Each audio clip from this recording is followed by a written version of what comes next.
A ver, las universidades de hoy son como mundos aparte, ¿no? Centros del saber, sí, obvio, pero también organizaciones enormes, con sus reglas no escritas, su burocracia, sus grillas internas. Y encima, pues todas las presiones de fuera. Entender qué pasa adentro y cómo se mueven las cosas puede ser un verdadero desafío, la verdad. Y justo de eso vamos a platicar hoy. Vamos a explorar unas ideas que, aunque puedan sonar muy teóricas, la verdad es que nos dan unas claves bien prácticas para entender ese mundo. Nos vamos a basar en unos extractos de un libro de Carlos Sedano, Comunicación y actos de habla para la consultoría universitaria.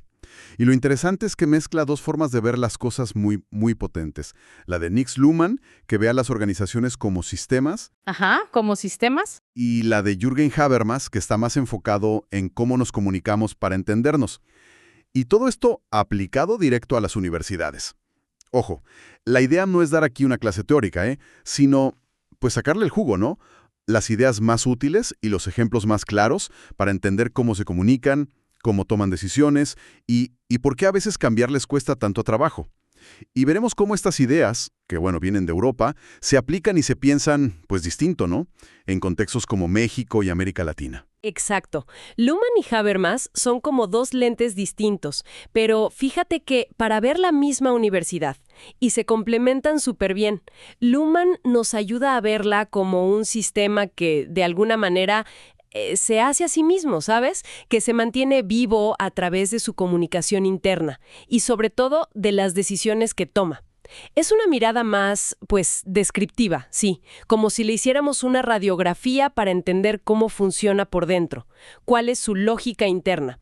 Y por otro lado, Habermas, él se fija más en la universidad como un lugar ideal, o bueno, con el potencial, para el diálogo basado en razones, en argumentos, para buscar acuerdos sin imponer nada. Es una visión más, digamos, de cómo debería funcionar la comunicación para que sea válida, para que sea legítima. Lo interesante es que juntar estas dos miradas nos da una visión mucho más completa y también herramientas para pensar cómo mejorar o transformar estas instituciones. Ok. A ver, vamos desmenuzando esto poco a poco. Empecemos con Luhmann. Eso de que la universidad se hace a sí misma. ¿Cómo está eso? Suena medio raro, casi como si fuera un organismo vivo, ¿no? Es un concepto central, autopoiesis organizacional. Luhmann se inspira en la biología, sí, pero lo aplica a lo social, a las organizaciones. La idea es que la universidad como organización se mantiene y se reproduce, pues con sus propias operaciones internas. Y aquí la operación clave es la decisión. Piensa en esto. Cada decisión, aprobar un plan de estudios, contratar a alguien, decidir un presupuesto, no sale de la nada, Se basa en decisiones que se tomaron antes. Claro. Y a su vez abre la puerta a decisiones futuras. Es como una cadena que se va, pues, autoalimentando. La comunicación fundamental en este ciclo es la comunicación de las decisiones. La universidad vista así es una red de decisiones que se comunican y se conectan unas con otras. Y esto genera lo que Luhmann llama clausura operativa. O sea, el sistema funciona refiriéndose a sí mismo, a sus propias reglas, a sus decisiones pasadas, como si tuviera su propio idioma interno, ¿sabes? Pero espérame. ¿Y la gente? ¿Los profes, los estudiantes, los administrativos, ellos no son parte del sistema entonces? ¿O cómo? Aquí viene una de las ideas de Luhmann que más sacuden, yo creo. Las personas de carne y hueso, los individuos, no son componentes del sistema social universidad. No. No, son parte de su entorno.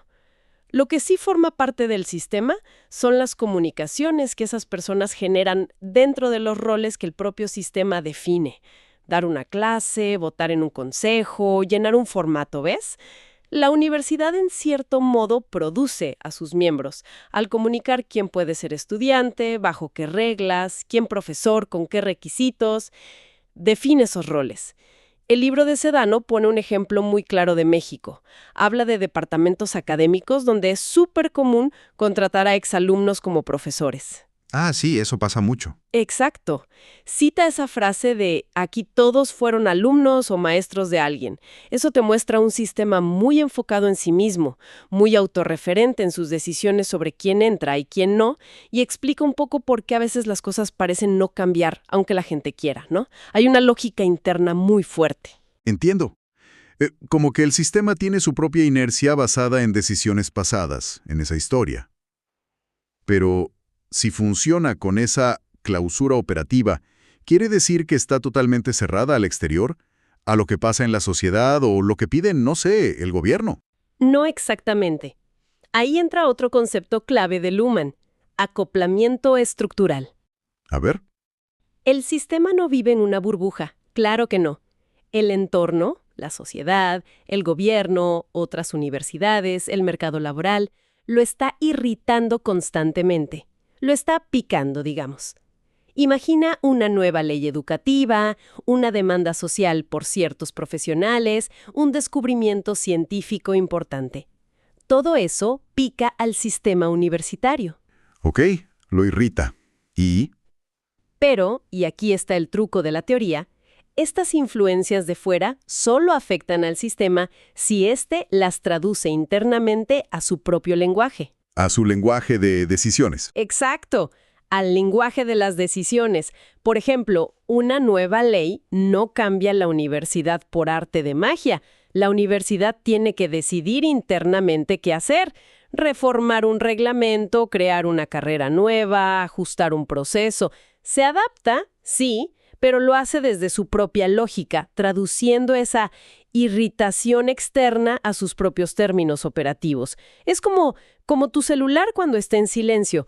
Vibra con llamadas, esas son las irritaciones del entorno, pero solo respondes si tú decides revisar y contestar, siguiendo tus propias reglas de cuándo y cómo lo haces.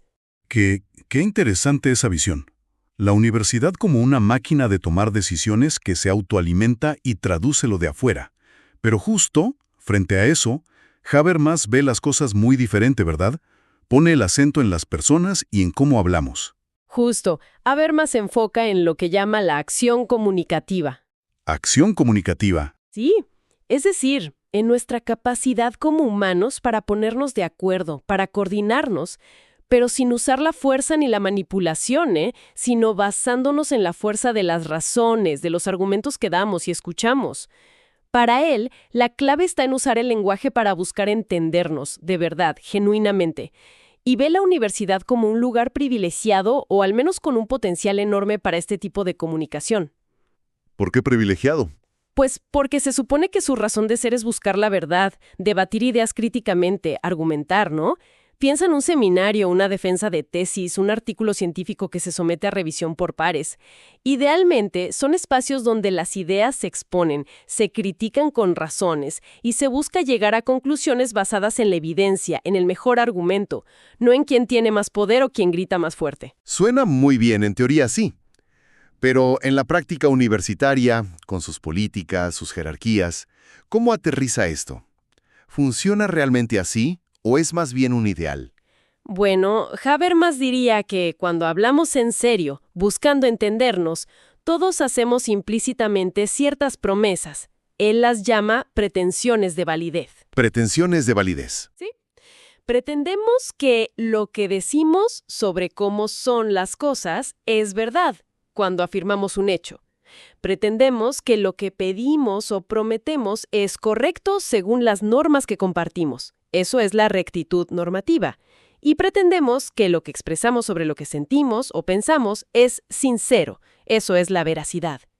El diálogo funciona porque los demás pueden aceptar estas pretensiones o, y esto es crucial, pueden cuestionarlas y pedirnos razones. ¿Por qué dices eso? Explícame en qué te basas. ¿De verdad piensas así? Ahí empieza el diálogo real. En la universidad esto es clave para la legitimidad de las decisiones. Una reforma curricular, por ejemplo, pues será mucho más aceptada si nace de un proceso donde todos los involucrados, profes, estudiantes, hasta empleadores quizás, pudieron participar, expresar sus puntos de vista, dar sus razones, y si al final la decisión se justifica bien con argumentos sólidos que respondan a esas discusiones. No basta con que la decisión sea legal, según el reglamento. tiene que sentirse legítima por cómo se llegó a ella. O sea que, haber más diferencia claramente entre hablar para entendernos y, pues, hablar para salirnos con la nuestra, para manipular. Exactamente. Él distingue entre acción comunicativa, donde la meta es el entendimiento mutuo, llegar a un acuerdo razonado, y acción estratégica, donde usamos el lenguaje como una herramienta para influir en los demás y lograr nuestros propios fines. Que puede ser válido a veces, ¿no? Pero no es lo mismo. Buscas el éxito individual.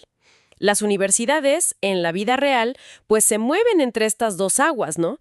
A veces hay espacios de diálogo genuino, muy habermasiano, y otras veces, pues las decisiones se cocinan más estratégicamente, buscando ganar poder o imponer una visión. El libro menciona un caso interesante en Colombia, en 2023, con una reforma a la Ley de Educación Superior. Los estudiantes exigieron participar de verdad, con garantías, en la discusión antes de que la propuesta llegara al Congreso. Mira. Esa demanda es puro Habermas en acción. Las decisiones importantes que afectan a todos deben surgir de un diálogo real e incluyente donde se escuchen las razones de todos. Ok, entonces tenemos estas dos miradas. Luhmann nos describe cómo opera la universidad, como esa máquina de decisiones autorreferente con su lógica interna. Y Habermas nos dice cómo debería funcionar la comunicación para que sea legítima y basada en el entendimiento. Parecen ir por caminos distintos. ¿Cómo las juntas se dan o para algo práctico como la consultoría universitaria? Ahí está lo interesante, ¿sabes? No son opuestas, son como dos piezas que encajan perfectamente. Se complementan. Luhmann te da el mapa del terreno. Te ayuda a diagnosticar cómo funciona realmente la universidad por dentro, dónde se toman las decisiones importantes, qué inercias hay, qué cosas ni siquiera se cuestionan porque siempre se han hecho así. Es como la radiografía que decíamos antes. El cómo es. Para evaluar la calidad de la conversación que ocurre en ese terreno y para diseñar procesos que sean más justos, más participativos, que busquen de verdad el entendimiento. Te ayuda a preguntarte, ok, la decisión se tomó así, pero ¿fue un proceso válido? ¿La gente se siente escuchada? ¿Se basa en buenas razones? Es más el cómo debería ser. El libro propone justamente un enfoque de consultoría que llama sistémico comunicativo, que mezcla las dos visiones. De hecho, presenta una tabla comparativa muy útil que resume cómo cada teoría ve cosas clave. El entorno, el éxito, el rol de la gente, el cambio, y ahí ves clarito cómo se complementan. Y aquí es donde se pone bueno, porque una cosa es la teoría y otra la práctica. ¿Cómo se ve esto en la acción? ¿Cómo es una consultoría así? Sistémico-comunicativa. Pues el enfoque que describe Sedano en el libro sigue unos pasos bastante lógicos. Primero, observar el sistema.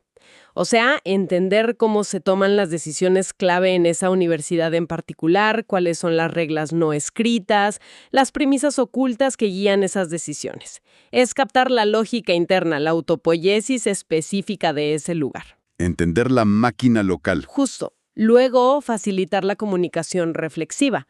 Crear espacios, talleres, foros, mesas de diálogo, donde la gente de la universidad pueda hablar sobre su propia realidad, pero aplicando principios de Habermas. ¿Cómo cuáles? Pues que haya chance de hablar para todos, que se argumente, que se escuche activamente, que se busque entender al otro aunque piense distinto.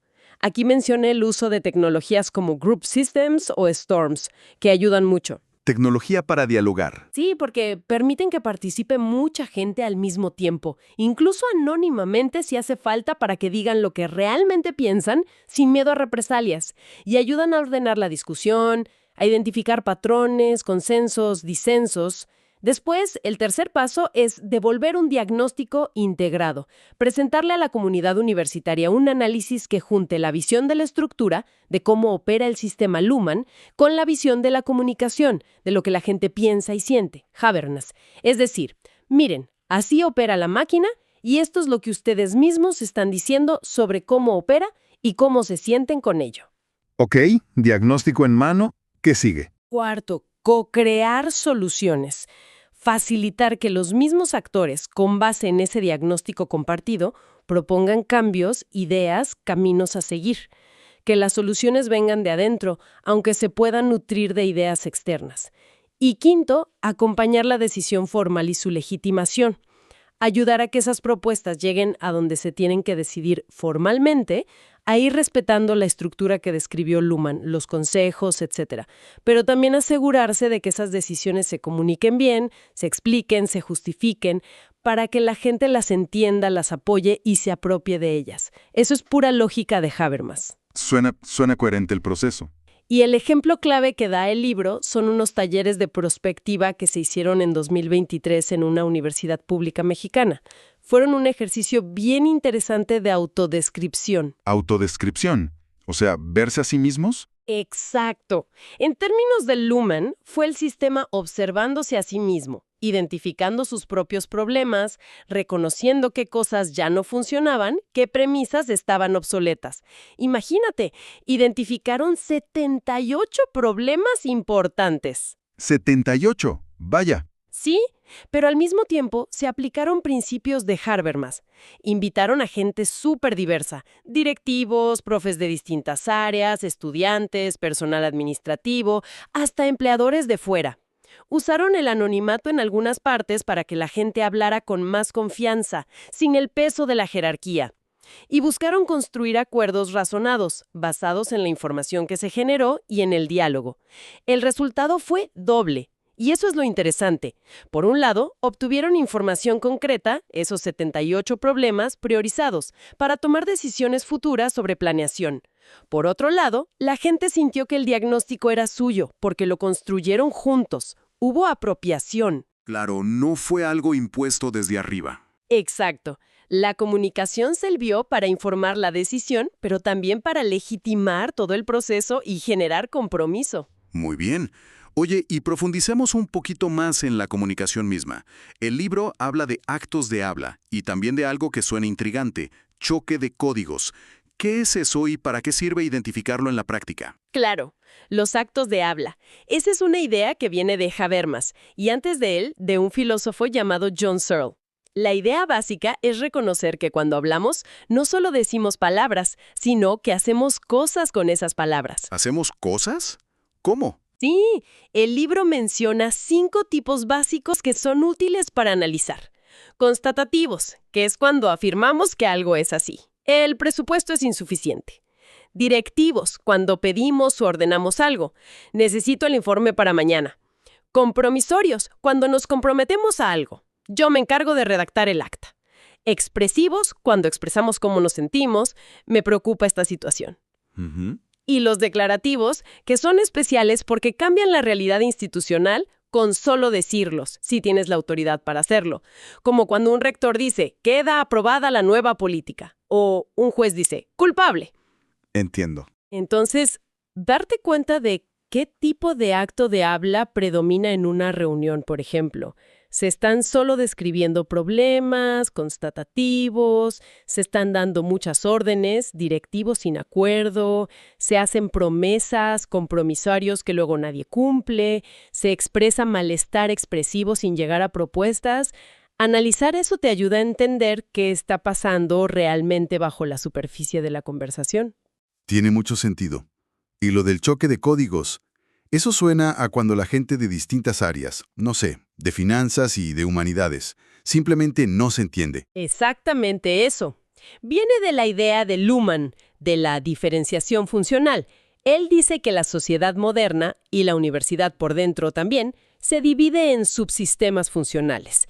El académico, el administrativo, el financiero, el político, el de vinculación, etc. Y cada uno de estos subsistemas desarrolla su propia lógica, sus propias prioridades, su propio código para entender el mundo y para decidir qué es importante y qué no. Como si hablaran idiomas diferentes. Precisamente. El libro da ejemplos muy claros en el capítulo 4. Imagina una reunión entre empresarios. Su código, su lógica, es la eficiencia, la rentabilidad, el mercado. Y académicos, su código es la verdad, el rigor científico, la formación a largo plazo. Sí, clásico. Es muy probable que choquen, no necesariamente por mala voluntad, sino porque valoran cosas distintas y usan criterios diferentes para juzgar una propuesta.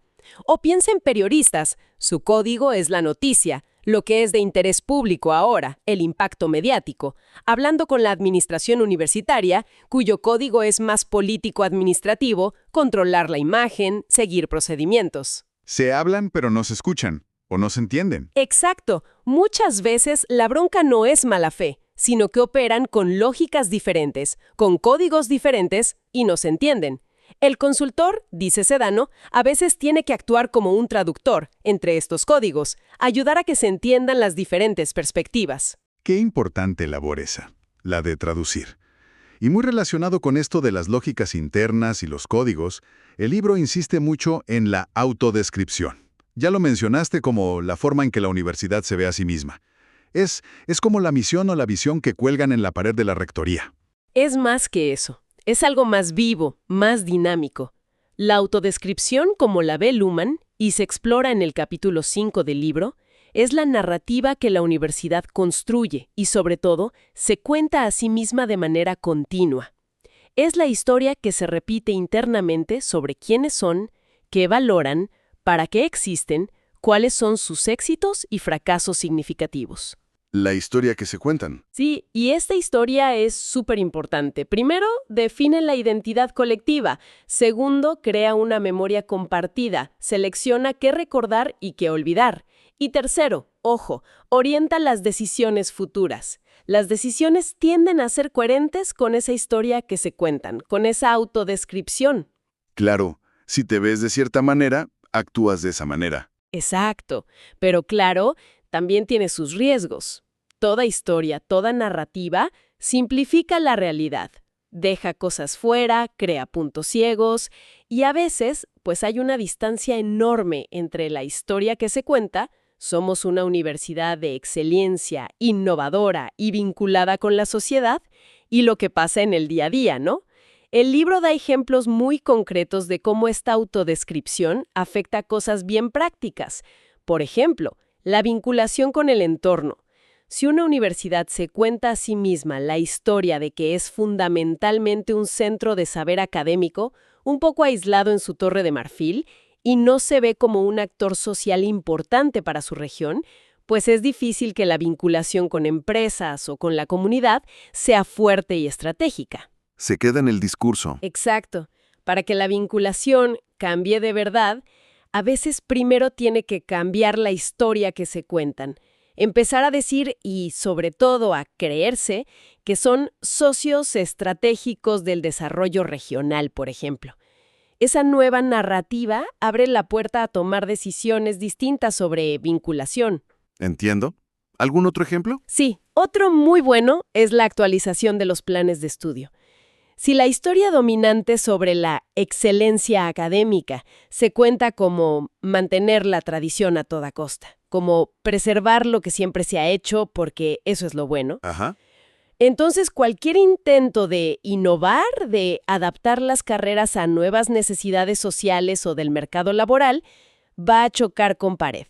Se va a ver como una traición a la identidad, como bajar la calidad. Claro, frena el cambio. Totalmente. Se necesita construir una nueva historia, una nueva autodescripción que logre integrar el rigor académico tradicional con la pertinencia social y la innovación, que diga, somos excelentes porque somos rigurosos y pertinentes.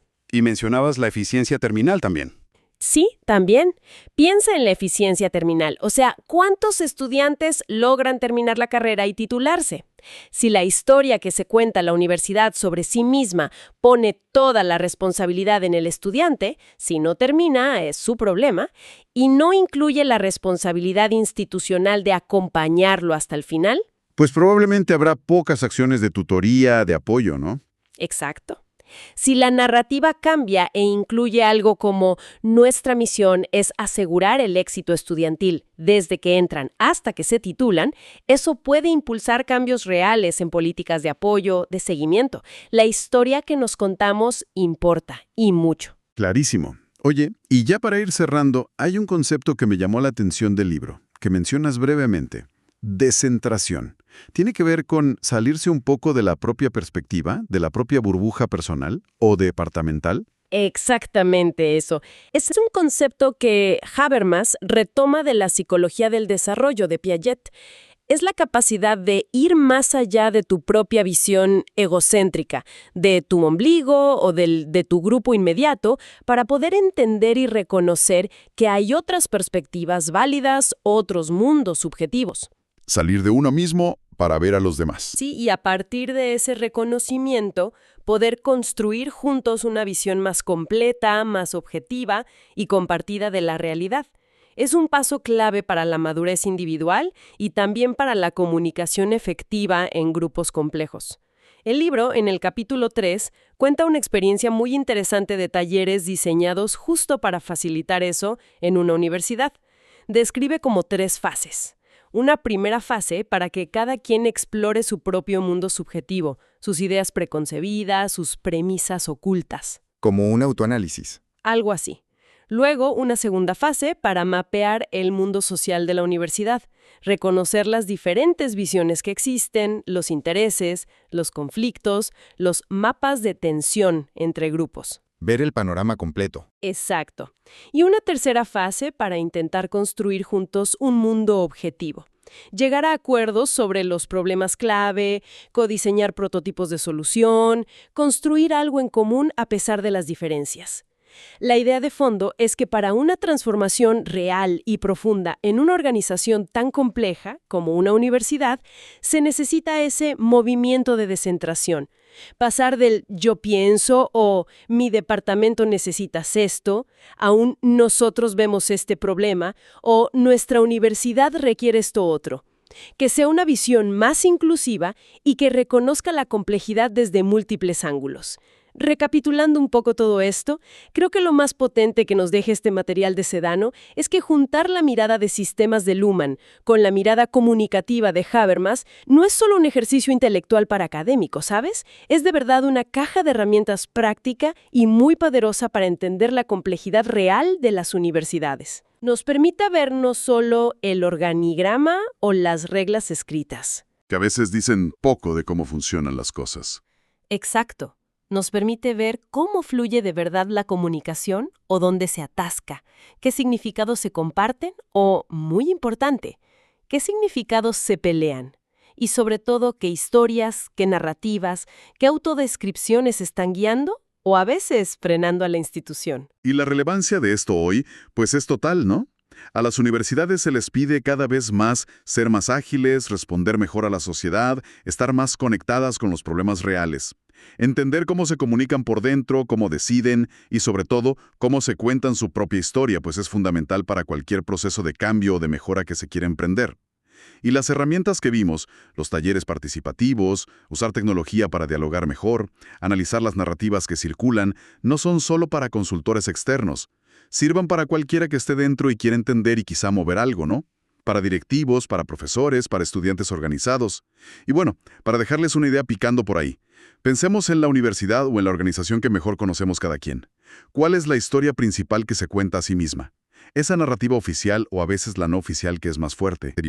O más bien, la limita, la encierra en viejas glorias o viejos problemas. Chance, y solo chance, la transformación más profunda que necesitan nuestras instituciones empieza por ahí. Por atrevernos a cuestionar y quizás a cambiar la historia que nos contamos sobre quiénes somos y para qué estamos.